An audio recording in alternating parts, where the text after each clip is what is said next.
Hello and welcome to everyone today here with us and also watching on VGC TV. I'm Jessica Walpue, an Andrew W. Mellon Cultures of Conservation Fellow here at Bard, and I'm delighted to be introducing Deborah Trupin today. She's speaking as part of our Cultures of Conservation series, and today's lunch lecture will talk about her vast experience in historic interiors and textiles that are conserved within. Deborah received her Master's in Art History and a Diploma in Conservation from NYU's Institute of Fine Arts Conservation Center. From 1986 to 2015, she was a textile and upholstery conservator for the New York State Office of Parks, Recreation, and Historic Preservation's Bureau of Historic Sites at Peoples Island in Waterford, New York. There, she was responsible for the conservation of textiles and upholstery collections in the 35 state-run historic sites. She also supervised the New York State Battle Flag Preservation Project. She's also an educator, and from 1999 to 2011 has taught flag and upholstery conservation at the Finnish National Conservation School. In 2004, she was appointed as the American Consulting Textile Conservator for NYU's Villa La Pietra in Florence, Italy, which is where I met her. Her main interests in conservation included tapestries, upholstered furniture, flags, historic house museum issues, and the history of conservation restoration. She has lectured and published widely on these topics, and we'll be hearing a little bit about each of those topics today. Today's talk will be entitled Textiles in the Historic Interior, a look at curatorial, conservation, and interpretive issues. Deborah.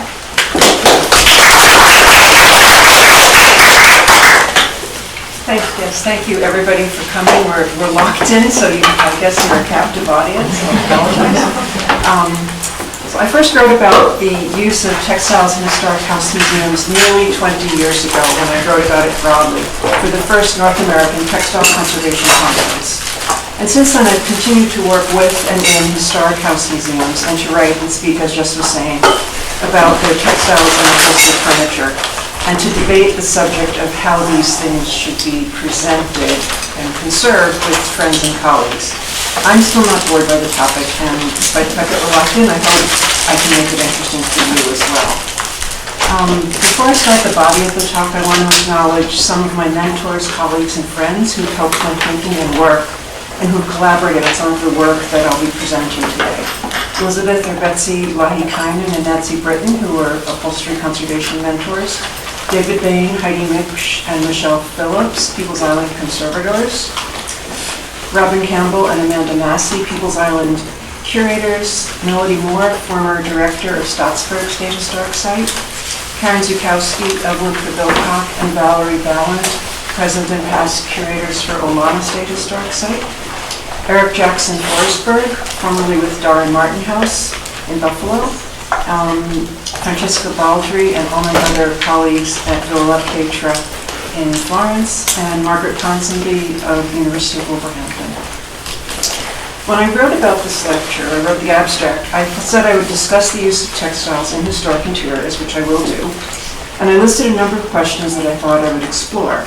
How is the conservation of textiles for historic house interiors the same or different than that for art museums or history museums? What issues do conservators have to address when they're treating textiles for historic houses? Who decides what textiles are appropriate, and how are these decisions made? When can a textile be displayed? And if the desired textiles or soft furnishings broadly are not in the collection, what are the options for adding them to a historic interior? In the intervening months, I started to think about how I would organize the talk a little bit differently. And I realized I can answer the first of these questions pretty easily. But the rest of them seem to be very intertwined and to fit into the much larger and always pervasive question to me of how to achieve the balance between interpretation and preservation. So in some ways the talk is maybe curatorial/interpretive issues and conservation issues. They're almost in two categories to me. So to answer the first question of how is display of textiles in a historic interior different from that in museums, when an art museum displays textiles, and I'm a little intimidated to do this here, but the other thing is here, they're most likely focusing on design aspects of the textiles, and we're using the textiles to illustrate a bigger theme. Let me try that way. Okay. Think, for example, of the Met's 2013 show, The Interwoven Globe. The show had a thesis that was explored almost entirely by textiles. The textiles were displayed individually with great emphasis on their aesthetic qualities. In a history museum, textiles are usually displayed either to show a certain category of textiles, as these two museums are doing, or to illustrate the life or lifestyle of an individual or a group at a given time, usually in a certain location. A recent New York Times Styles section illustrated this difference, contrasting the current exhibit at the Costume Institute at the Met, and Sarah is also here, so I didn't know this ahead of time, with that at the Henry Ford Museum in Dearborn. Obviously at the Met, the emphasis is on design and couture, and at the Henry Ford, it's more on the family who collected and the history of the people who were wearing it. I was actually pretty surprised to see this article in the Styles section.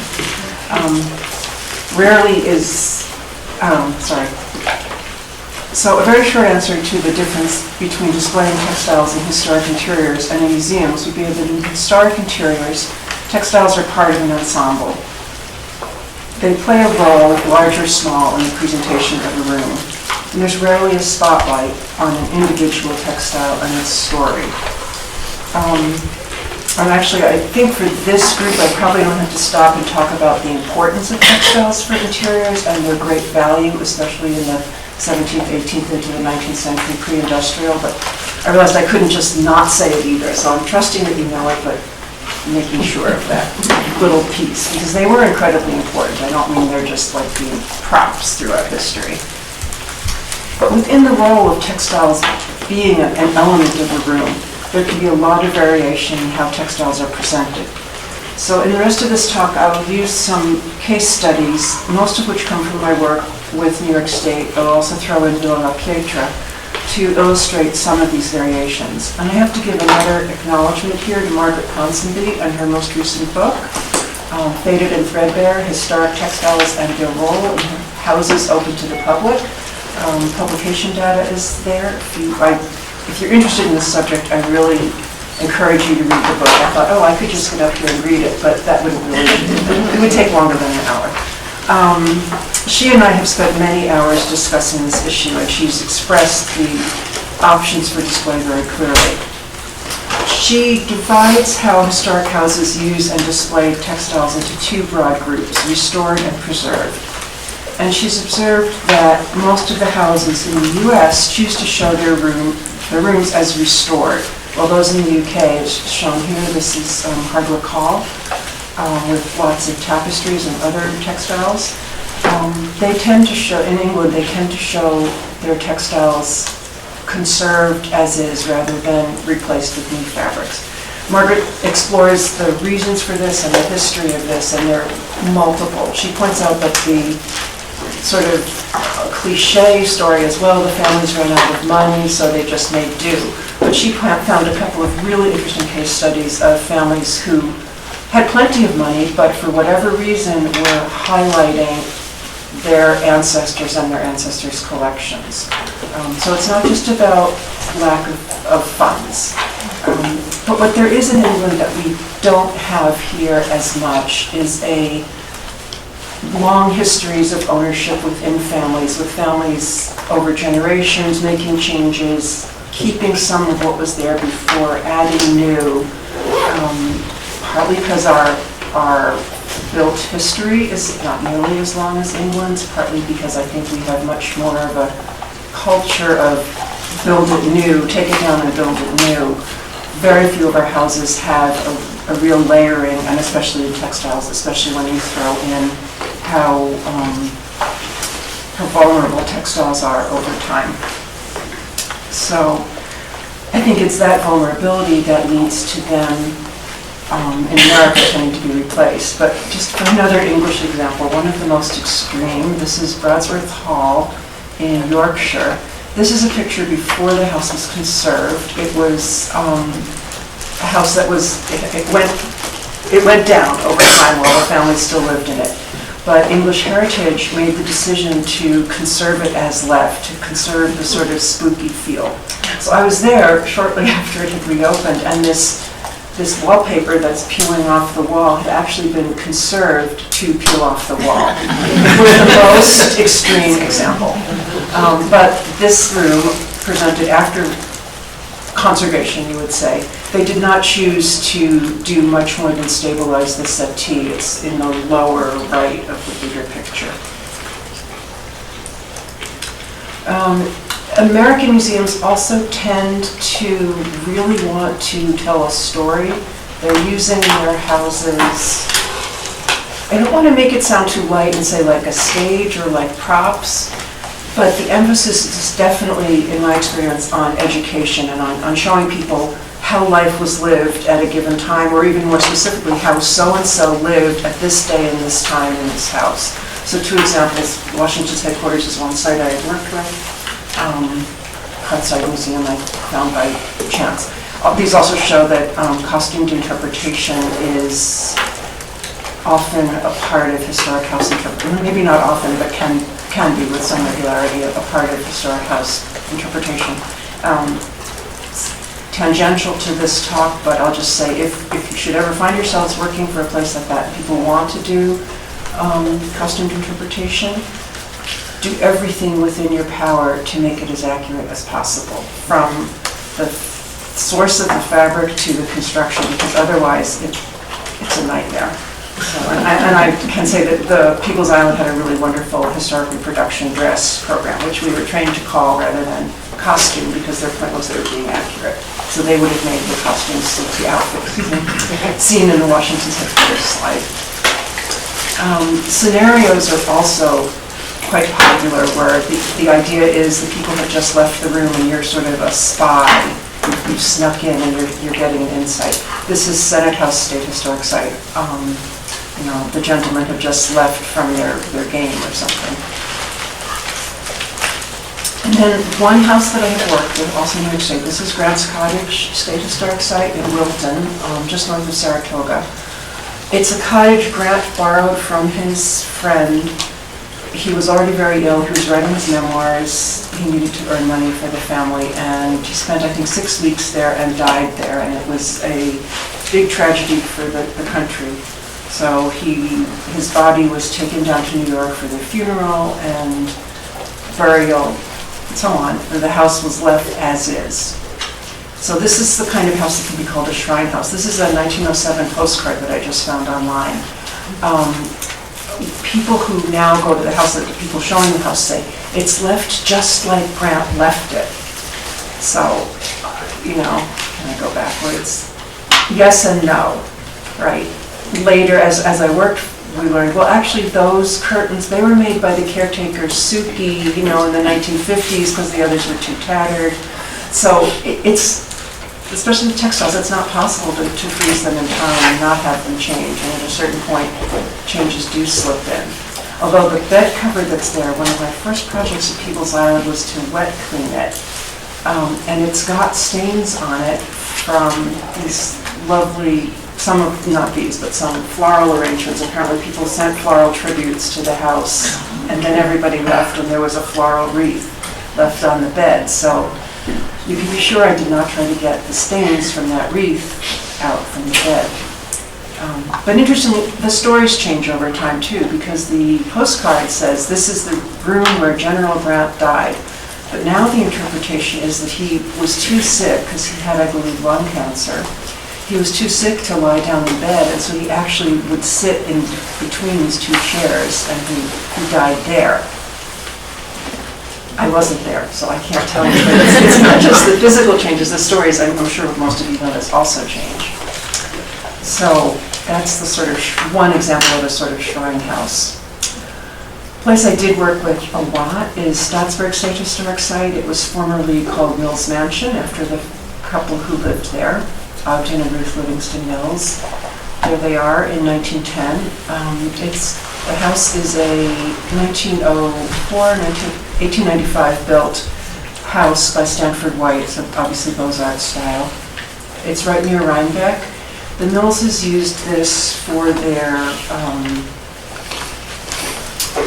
fall and into the winter holiday season house. They had numerous houses, California, because that's where Ogden's father made his money. California, New York, of course, Newport, they were part of the set who had cottages in Newport. They lived down the road from the Vanderbilts in Hudson Valley. So this was their autumn house. There were about 5 or 6 photographs published of the interior around 1903 that have remained. And that's the dining room. But then time intervened. Mrs. Mills died in 1920 and her husband died in 1938. And even in those intervening years, he was less interested in social life at the house. He was very interested in breeding cows. He had a beautiful cow barn, and we have, I'll still say we for the State Historic Site things, collections of the prize linen ribbons that his cows wanted, pictures of the cows. So he was not there doing house party country weekends that his wife was doing as part of her social thing. So their children also, by the 1930s, the social scene had changed. The Hudson Valley was not the chic place to be. It was New York City, Long Island, other places. They were concentrated in Long Island by then. So the daughters donated the land and the building to New York State to be a park and the house as a museum. They kept ownership of the collections until the 1970s, which I think all of you realize would never be allowed to happen today. No organization would say, sure, we'll take the building, but you own the collections until some date to be specified. It led to some really interesting things. So the house was run by New York State Parks. There were no professional museum staff. And they did the best they could, but they were running a huge park with golf courses, which are always important in state parks, and a marina and camping. So I think what they did was come April when the site would open, they would open the shutters and the curtains and have some guards or guides. And they didn't close anything up until they closed for the season in the fall. So there was a huge amount of light damage. Periodically, meanwhile, the family would come by. And I should say the family left almost all of the furnishings there throughout this time. Occasionally there's stories of so-and-so, there was a divorce and she needed some furniture, and so she came and took this chaise. But for the most part, all of the collection stayed. On the other hand, absolutely none of their personal papers stayed. So we have a lot of physical evidence, but no documentary evidence.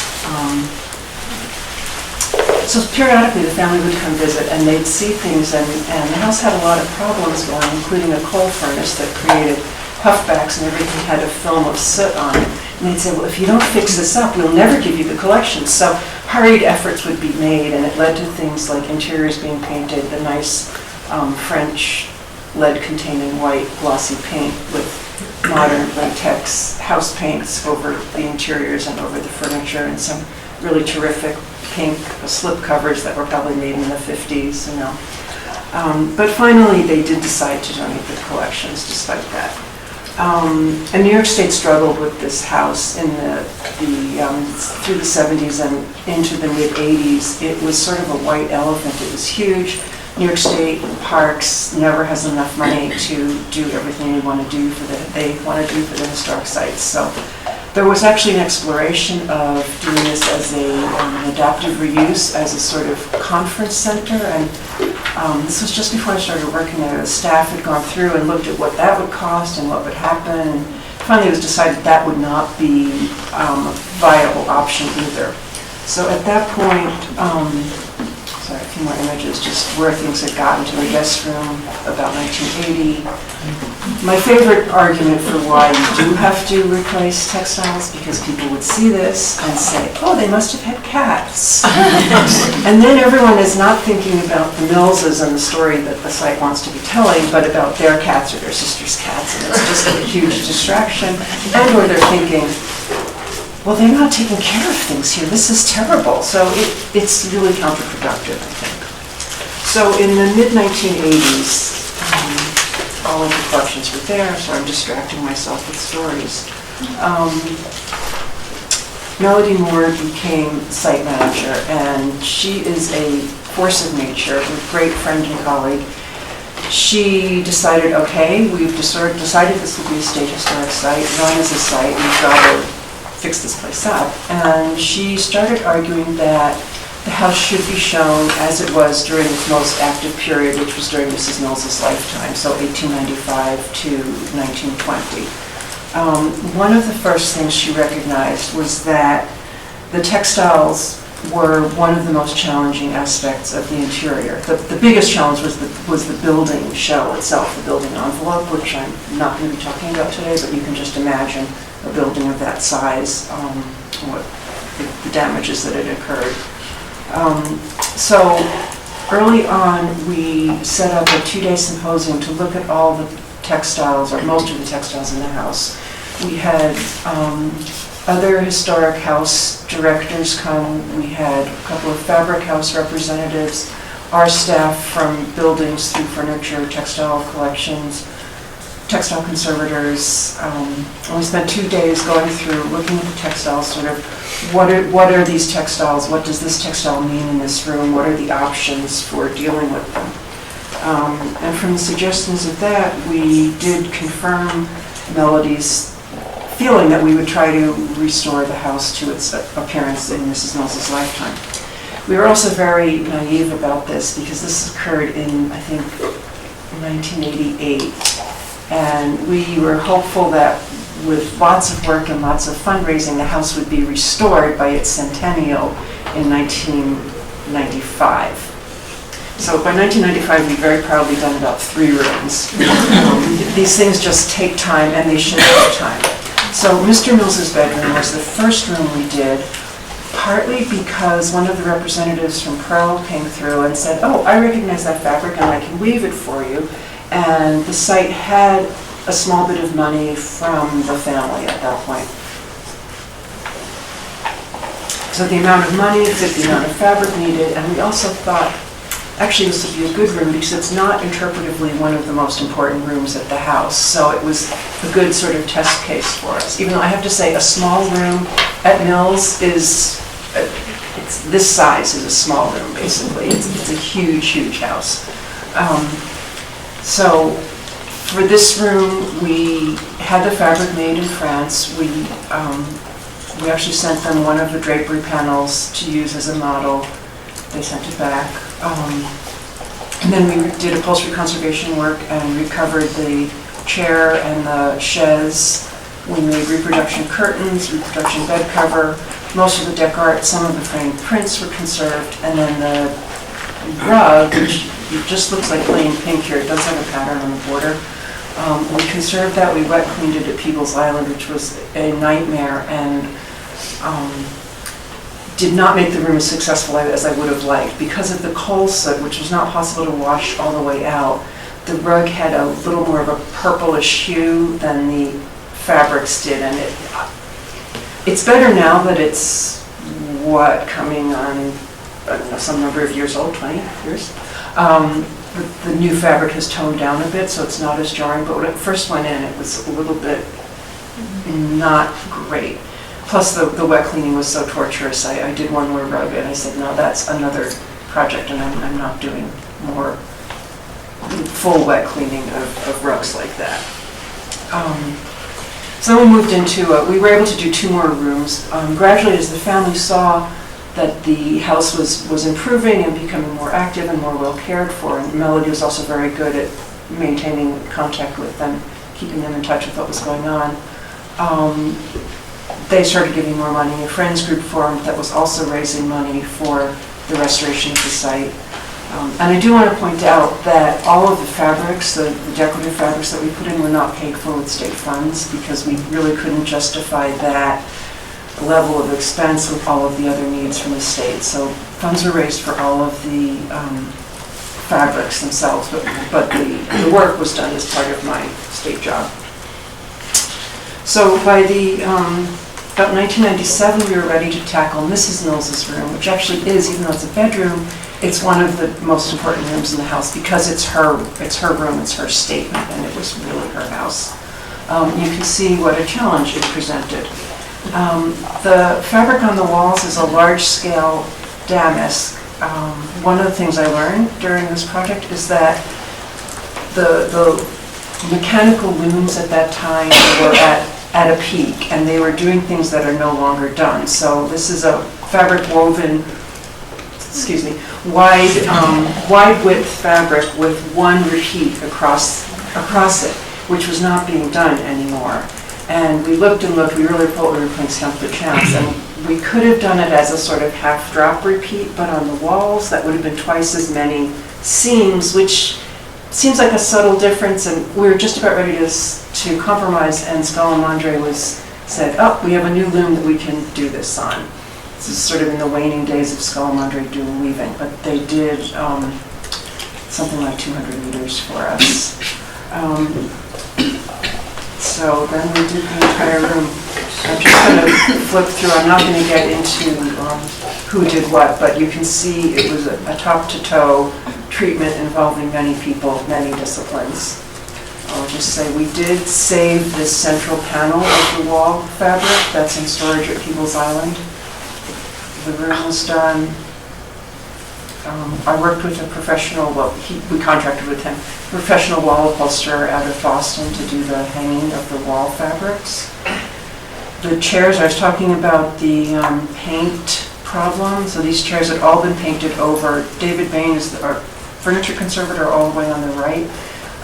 Had any number of issues trying to take the paint off, and found that even though it seemed like it had all been done at once, every chair reacted differently. So it wasn't a situation of, oh, here's the treatment, I will do it on 8 chairs. Every one required something slightly different. And the bed was done, and the mirror, etc. It was a long, long project. And then we did also upholstery conservation, opening up with that kind of result. Ormolu in the room, the sconces with an electrician. And then the last bit, you can see there's a chandelier missing. It did have a chandelier. We had the auction catalog from their New York apartment or house, I'd actually forgotten.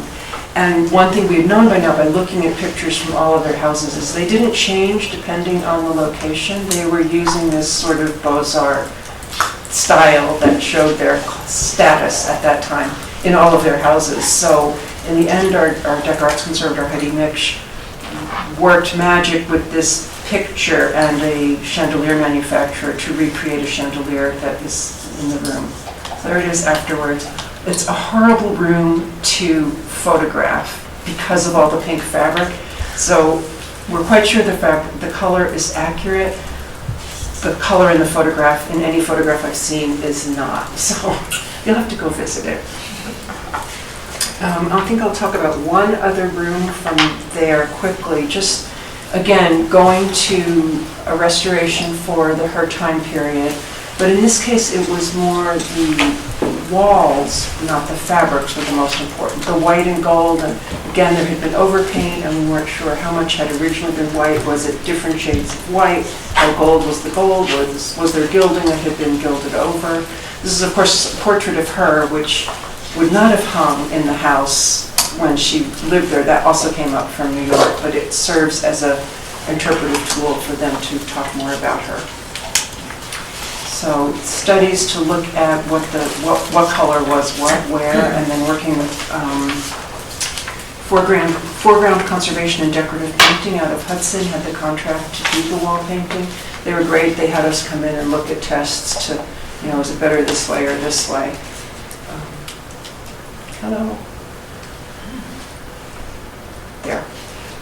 In process. And then again, we did the whole room. We had funding from Institute of Museum and Library Services for some of the conservation work on the frames and some of the upholstered furniture. And in this case, we used a whole range of fabrics. Some were right off the shelf, the two to the left.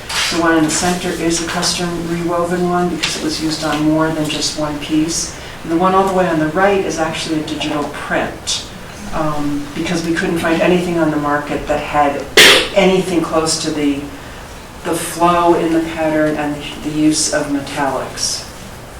So because these are all going on over time, at a certain point I said, I hope this is all going to work. And we gathered everything into the lab and everyone, and we stood around and debated it. And we were pretty much pleased with it, except the one settee that had the digital print we decided was a little too bright for the others, and so the Abby Zoldowski, our assistant conservator, stitched a dyed nylon net over that to just tone it down a little bit. And the quote-unquote cat sofa before and after, and the room before and after. So almost the same time period, totally different style is the Frank Lloyd Wright house, Dora D. Martin house in Buffalo. It's Frank Lloyd Wright, kind of obviously. Also had a long history within a short time period. The Martins lost their money in the 1929 crash. The family sold the house pretty soon after. It had several owners, an architect in the 50s who tried to start restoring it, and then it went to University of Buffalo as their president's house in the 60s, and then some kind of reception room. The family also sold off land. It's not showing in this, but there was actually a modern, like 6 or 8 unit 60s apartment building built in the back where the clerestory and carriage barn had been. So this came from Buffalo to State Parks with the arrangement that for the restoration time, the Martin House Restoration Corp was formed as a not-for-profit to aid the fundraising and purchasing process. And I realized I was going through this. I have to be careful what I say about funding and state funds in Buffalo because it's been in the news, but there are different rules that you can, the rules for state spending are so complex and can be so slow that having to go through a 501c3, which still, because a lot of federal funding was involved, they still ended up following the same rules. So nothing shady, even though it was Buffalo and New York State. It took a long time, but they had a huge amount of energy. To start with, you can see this is fairly derelict, and it had lost parts of itself. They had a scholars conference in the early 90s, and the scholars decided they wanted to restore the entire complex. So the pergola, which connects, I'm going to try this. This is the light, okay, there. You can see that was rebuilt, the carriage barn was rebuilt. The house was restored. That porchy thing that you saw there in the earlier picture was taken out. The house was put back to how it was, even though that was a change made during Mrs. Martin's lifetime. The scholars decided that it became the plan for the house to put it back to sort of turnkey mode when Frank Lloyd Wright gave the keys to the Martins and said, here's your house, don't change anything, ever. Where we were, wrong way. Where we were fortunate is we had still a lot of collections. Some of them had stayed, some of them had come back in the house when the architect was there. So we had a lot to work with. But again, for upholstery, it just starts to look horrible. Every piece in the house, I think, had at least 3 different color covers in basically less than 100 years, which seemed remarkable. And most of the pieces seem to have also had their understructures changed. So we started doing upholstery conservation again. In this case, we wanted the same appearance, but whereas in Mills we had all the original fabrics there, here we had almost none of them. So for this chair, which was the green one in the back there, there it was modern. There it is in the back, blown up. We got incredibly lucky. The entire original fabric was in the outside back, or the inside back. So, and that's a very generic fabric. We had several to choose from right off the shelf. And there's the one we chose. There it is. Again, funny coloring from photography. So that was easy. None of the others were nearly as easy. This being our hardest one, and also one of the prime examples of student life. This totally disgusting show cover. But there it is. Wright commissioned a series of photographs right after the house was opened. And everyone who looked at this picture said, oh, well, it's leather, or it's horsehair, or it's black silk.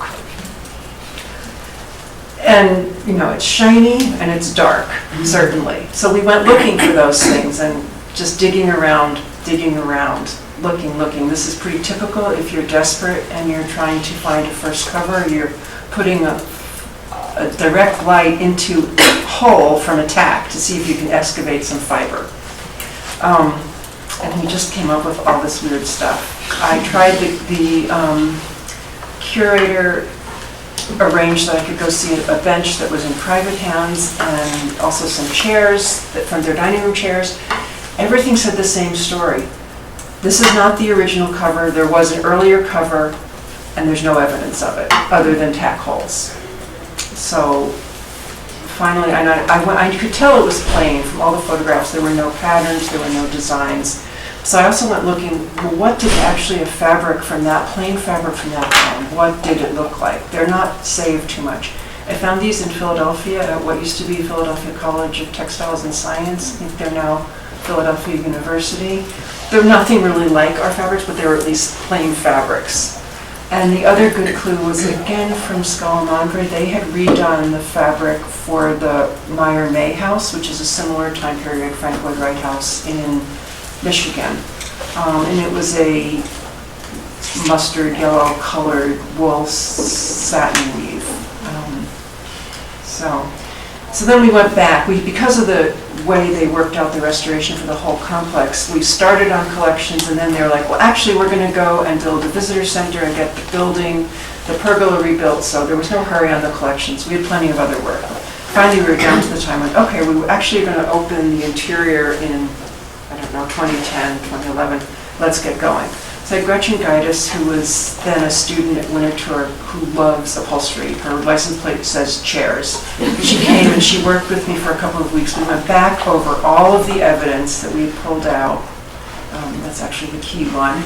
And we finally decided that for this cabinet sofa, that we had first rejected as a first cover, it was our only possibility as a first cover, that it had probably originally been green. For some reason, even not displayed, not exposed to light, it had turned yellow. So I then had a whole range of fabrics that we were either using or considering, photographed them against the frame of the sofa. You can just see it at the top, the bottom of each image, and then converted it to black and white to see if I could get that same effect. I couldn't quite do it, but we finally decided to go with this green. Yeah, there's something funky about that slide there. So fitting it in, lots of work again. There it is after, the photographer was like, I can't get that sheen to go away. So, no, that's so great, that's perfect. So we had the original and then this one in black and white.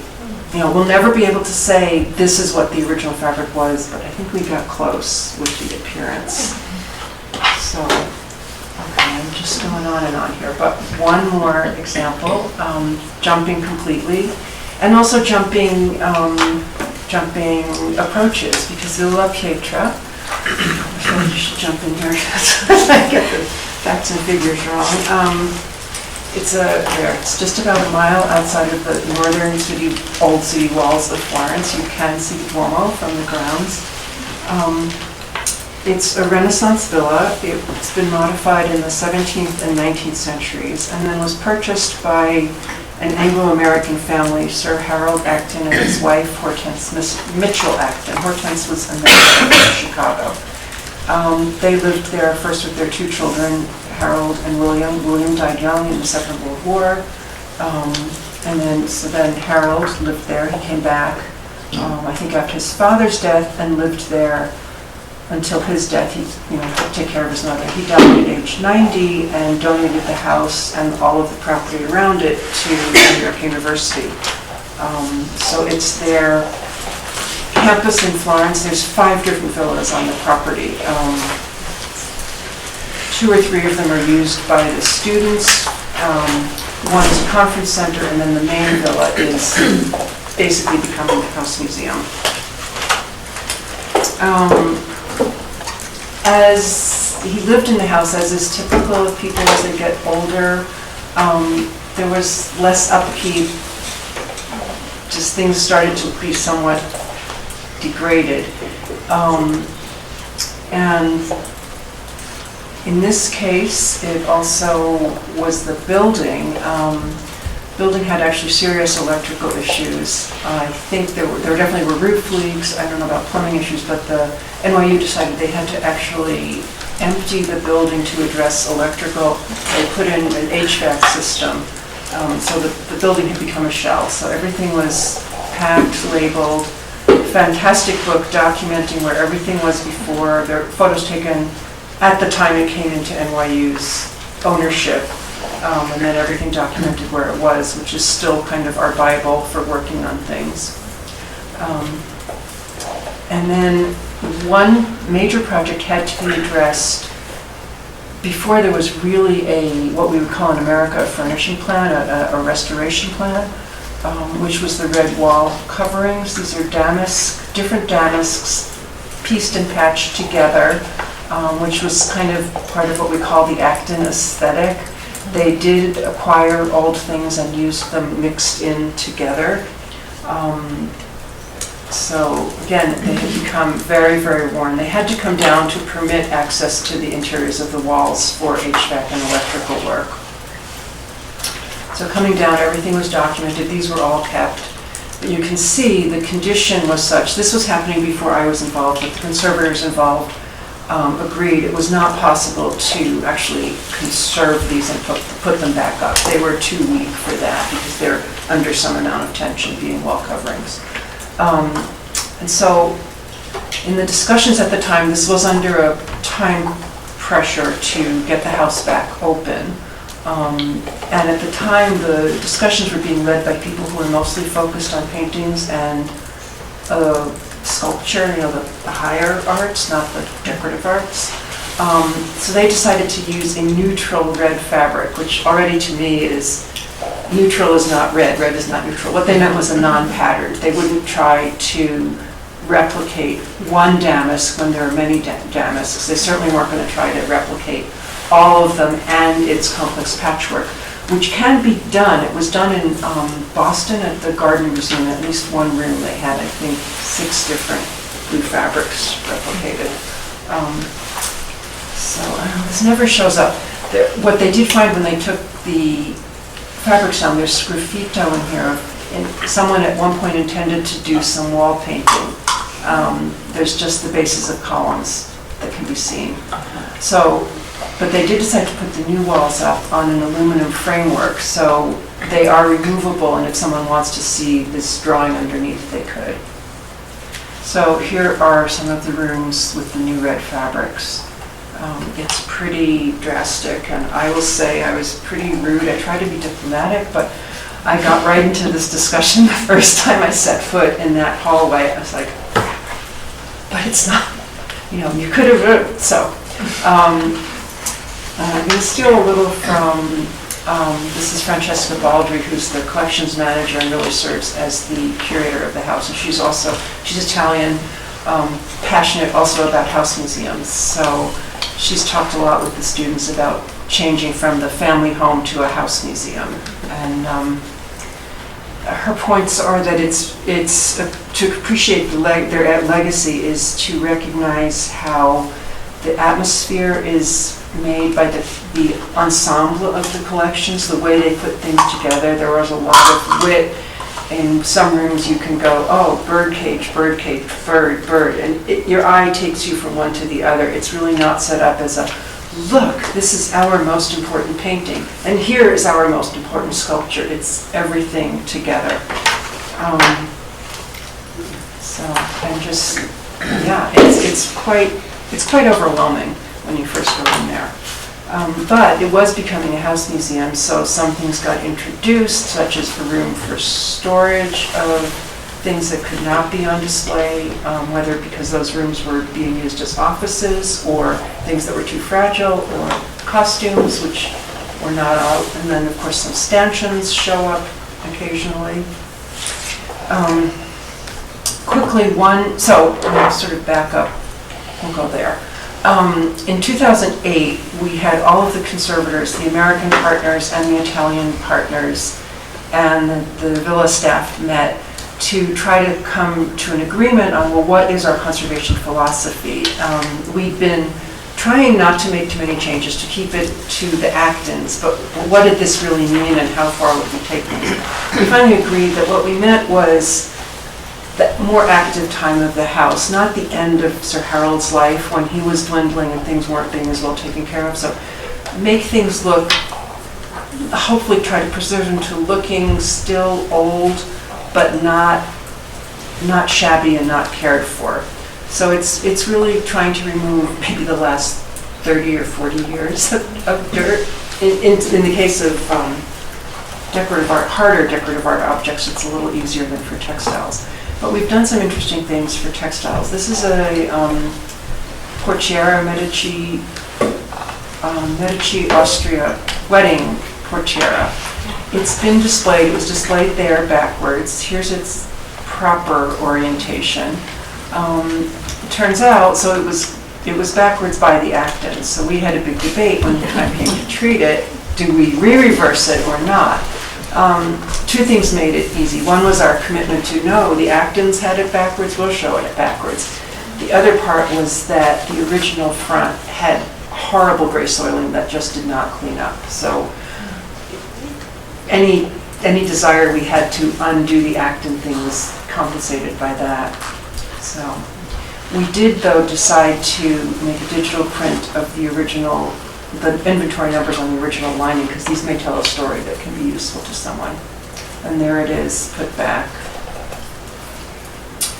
This is the one example so far where we have put in new fabric. This is an upstairs sitting room. You can see there's staining on the painting above, and then on the sofa. And this is one, every time I looked at that, I thought, it just looks like something died there, someone. It was beyond lived in and patina. It was shabby and disgusting. So the same firm that wove the red fabric wove this fabric for us. I made us put the fabrics on as they had pieced as they had been. So you see the color is shifted because of the different reflections. There it is in situ. The wall painting was just gently cleaned up and toned in from the staining.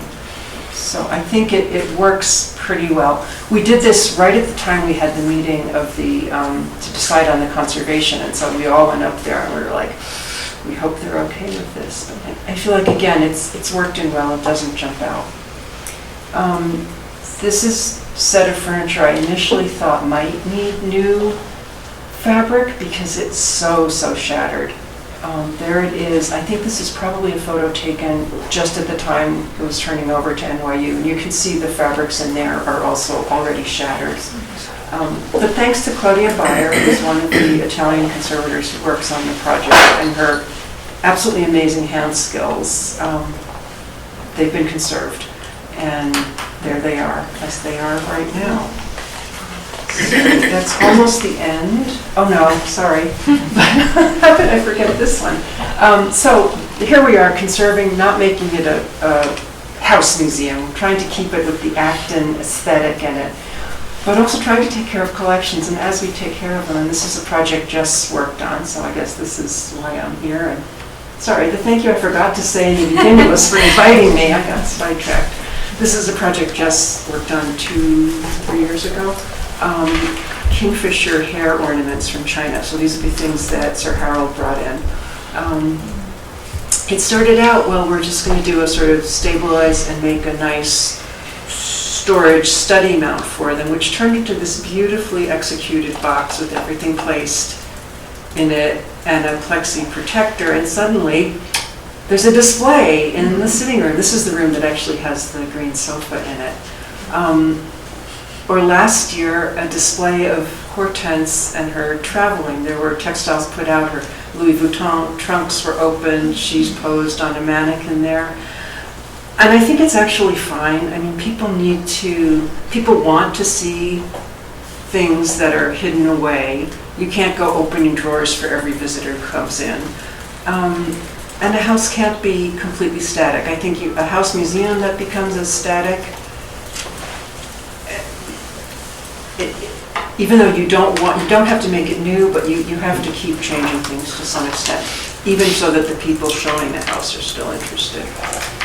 So just our current project there, this is a border that goes around the molding, basically in the Sala de Ballo.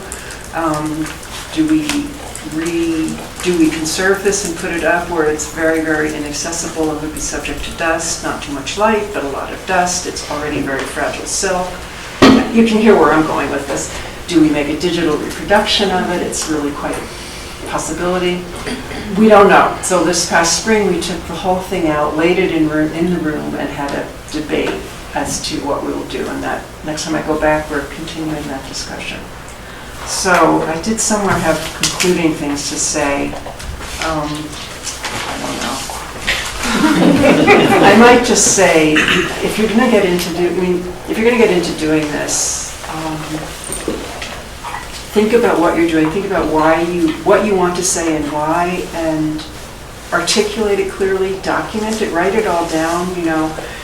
The way people have to do for environmental review statements. We considered this option, we considered this option, we considered this option, we rejected these two, but we chose this one because. And really articulate it, write it down so the next people know what you were thinking. And then, like I said, for costuming, for dress, if you're going to get into doing new fabrics, just take the time, raise the money, do the very best job you can, because otherwise you end up with really strange combinations of things.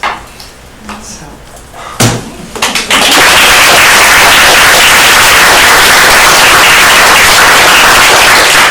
Are you willing to take some questions? Of course. Of course.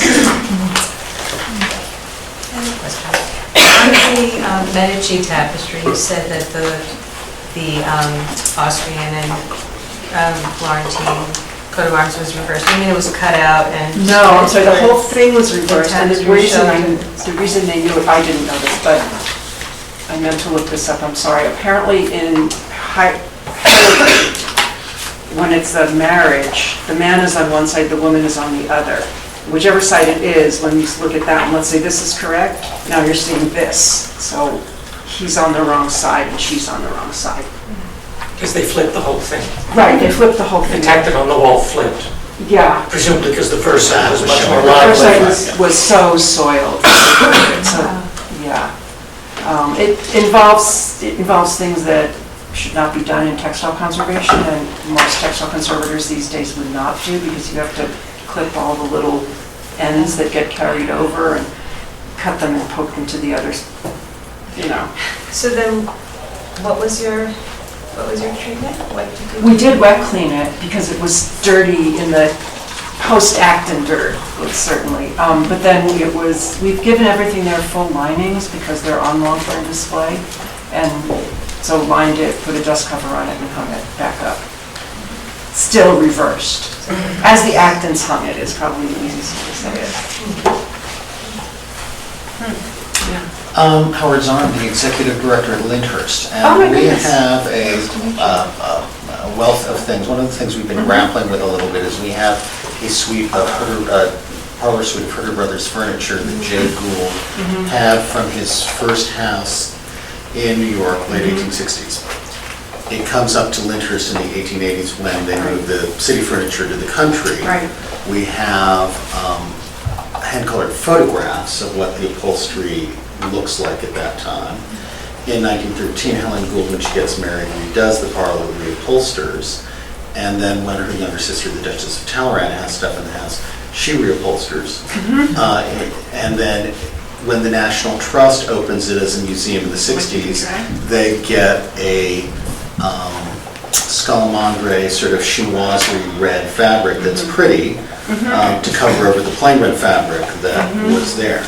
And so one of the issues that we're trying to figure out is we have no clue how much of anything the truss fabric clearly, and we can see because it's worn in places, whatever was there underneath are the two we know are there. We don't know how much was there. Everything is photographed in those periods except for the first. The first, right. We have a very clear picture of what it looked like during Jay Gould's ownership with hand coloring for whatever that is worth. How do you go about and say, because one of the things also for us is we are not interpreted to one period of Right, significance. I They're interpreted agree. throughout Yeah. the history of the different owners. How do you, let's say if we wanted to pick one of the periods, how do you go back and do that? And do you say, well, we've got a picture and we can't, since we don't have an original textile, you never reweave it, but there's things on the market or they're not things on the market. How do you actually sort of balance those decisions? And how do you also, when you say, do you completely deconstruct everything or one thing to try and do your research? Where do you take that to? You want to come visit? I would love to come visit, actually. Yeah. Yeah, my inclination would, and I think other people would take this approach. If you want to chime in too, Amelia, and think Yeah. of. Yeah, I know. Yeah, she knows the same. Channel Nancy. I was on the board when there was sort of. Oh, okay. So I know this. Investigating Yeah. by, lifting tags and looking for evidence of that first cover, which you have in colored photographs. We have You this, have a- we have a sense of what the first would look like because there are other houses Okay. that have the Okay. furniture. The issue about this particular suite is it lived most of its life in the parlor. And then at some point, we decided to bring the parlor back to the A.J. Davis period. So the parlor is now 1840s. So this is now a suite without a It's kind of context. homeless. Yeah. So with no context, it's much harder to decide what Oh, that period. makes it way harder. Yeah. I mean, it leaves you some really interesting options, like one of each, but that would be more of like a gallery approach, right? Well, and that is, That would be fascinating. and I assume there are ways of doing that, you could make even if you didn't reupholster everything, you could sort of do something that went over. I mean, Yeah. and so as a museum Yeah. approach, we usually try to get back to the first covering. Right. Yeah. So, me as a museum curator, I'd say, do the investigation and try to find out what Herder Brothers had on it at the very beginning, and go back to it, because you are showing it in a gallery pretty much at Lyndhurst now. It isn't. Well, it's still gone in- back into it's gone- storage. It's gone back to storage, but it was in the gallery. Yeah. So, I just think my only answer would be get someone really good to come and do the investigation and see what you can find, and then make a decision we might after be you see surprised. what you have. Right, because, in some ways, you have to know what you have before you make the decision, unless you have an overriding, like if we'll just pick up a crazy story. If the story you wanted to tell was when the trust first took the house over, you'd say, okay, we're going to put on the Scalamandre Chinoise Wright, because that's our story. Yeah. I picked the most absurd story I could. Or if we You could do found that that. we had all of Helen Gould's upholstery Right, intact, you might you decide- might say, Right, yeah, let's I decide, think let's the really show the only more thing to do is of to her. investigate Right. first and then Yeah. make a decision after the investigation. Are you lucky enough to have a piece that has all four? we don't One on top of know. another.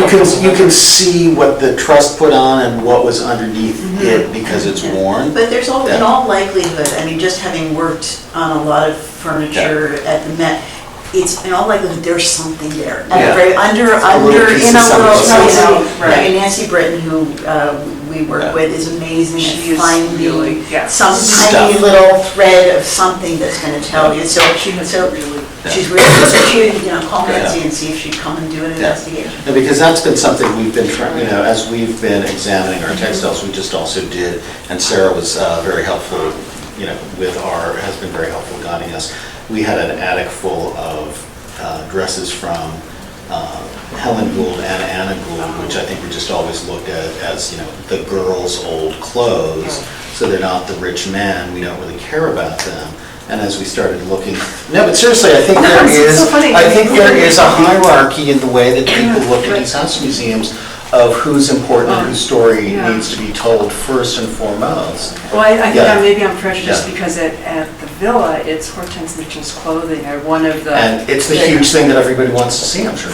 Right, especially after Yeah. that article from the New Yorker. Yeah. that's French couture. Right. Yeah, but with our stuff, it was just assumed, like, you know what, Alexander Jackson Davis is so important, and the furniture is so important, the architecture is so important, and it's like, this is just, they weren't fashion people, it's just like, it was just in the house, and it's upstairs, it's nicely preserved, but nobody really cares. And we discovered that, they had, actually, with the money, they also had the ability to buy some very interesting things, so. That's the other thing I Yeah. didn't put in here, but the challenge of when you have a fantastic, or I touched on it a little bit, when you have a fantastic costume collection, clothing collection, but you're a house museum, what do you do with it? There's always the lay the dress on the bed that I personally hate, or the mannequin in the room, which sometimes can be kind of effective, but you're still not you're not getting to see the piece itself. I just want to make a comment, which I found your green fabric, your Frank Lloyd Wright green fabric there in yellow really interesting, because in our Frank Lloyd Wright room, we have 4 armchairs, and 2 of them are green and 2 of them are yellow, and they're the same weave, the same fabric. They're the original wool plain weave fabric, and I've never understood why some are green and some are yellow, and now I think they may have all started green and 2 of them turned yellow. But who knows why? Who knows, What was right. the dye stuff, what was going on? We've never done Right. a dye analysis on what's in there, but we could. To do it, Yeah. Yeah, Good. so now it's kind of intriguing. I've been to in go that on with room many times, but I didn't notice that. They're subtly different, Okay. but one's sort of like a sagey green and one's more of a gold. And I was like, Okay. maybe he made the choice to do 2 in green and 2 in gold, but maybe not. So that's I know really you're interesting. sure they're original. I mean, And yes, they are Okay. absolutely, they are original. They came out of the little house, Yeah. never having been Okay. reupholstered. That was it.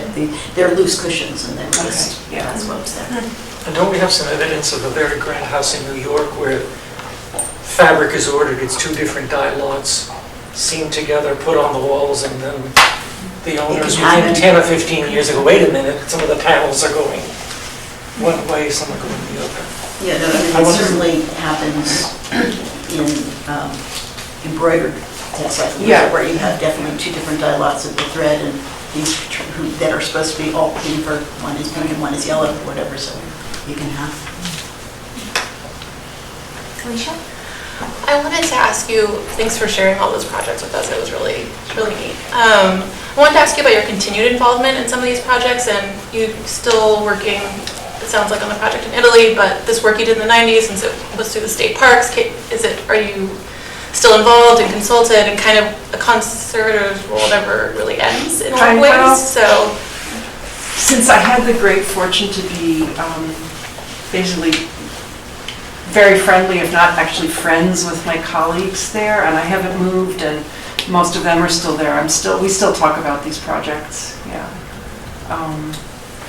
Though I won't be the hands-on person anymore, but I mean, it was a long time of being, and the project I showed you went on, all of them over years, so. Yeah. Hello. Hi.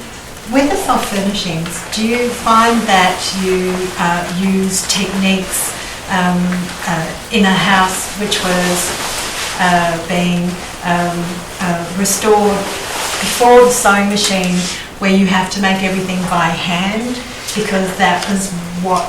Right. I'm sorry, I didn't articulate, sorry. No, I see what you're saying.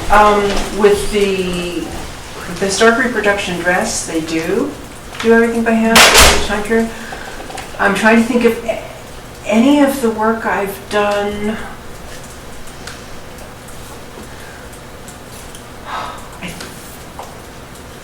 Most of the work has been since the sewing machine. Okay. I'm thinking about one house, Skylar Mansion, I worked on things. That's 18th century. I think we maybe did some machine sewn seams. But because I'm just curious. it wasn't going to show, Yep. I could have sewn the seam by hand, but from across the room, no one was going to see that. Okay, thank you. That's a good question, actually. Yeah, we're not that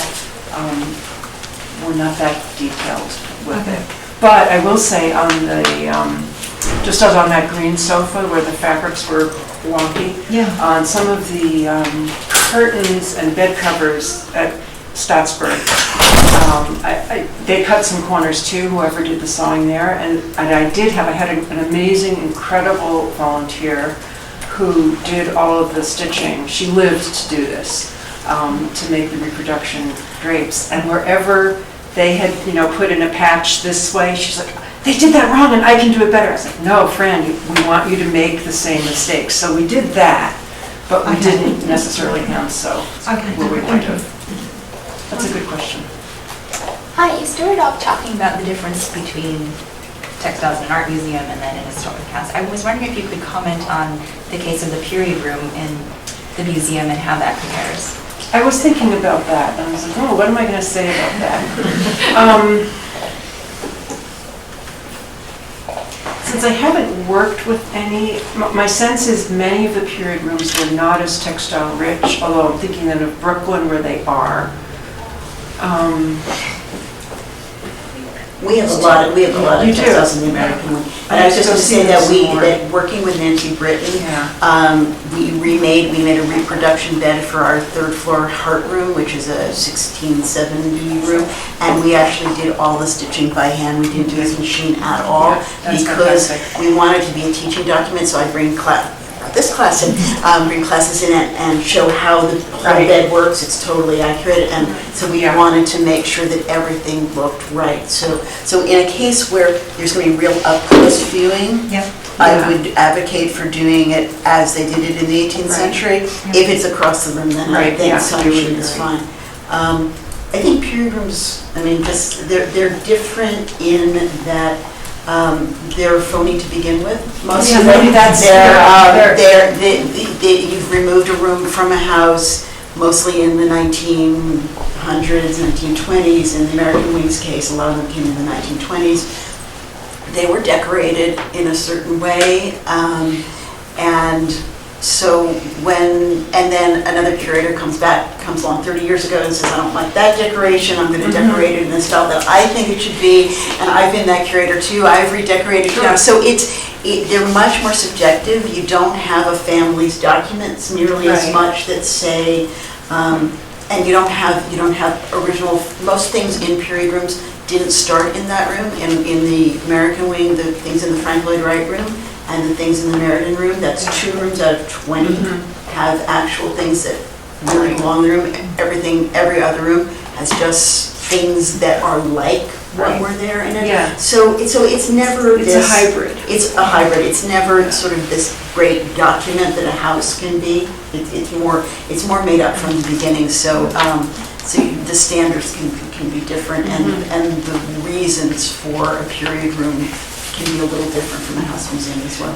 But I would say if you were just looking at the textiles, they're functioning more the way they do in a house museum, in that you don't get a chance to get up close to a given textile and study it for its own self. You know, the way textile people like have our noses in everything that's fabric. You know, they're really there for the color and the pattern and the decoration. I think that's a good point about the La Piedra too, is that the eclecticism, Yeah. that is a collection that was made in the 20th century, Yeah. early 20th century, but having sort of taken the fruits of all of the other villas that were slowly the older families that were starting to slowly sell things off. So it's a big accretion of lots of different kinds of materials, and so that can complicate the conservation decision making, because you have things that come in totally different. I mean, some objects are in really horrific state, and others are, and then there's sort of the changing taste that gets applied now, that there's certain things that we're quite interested. There's like one Veronese painting that gets a lot of attention, but just the level of interest in the collection is conditioned by our own times. So what's going to get conservation treatment can also be conditioned by our own sort of imposition on the place. Well, thank you so much, Deborah. Can we just do one more?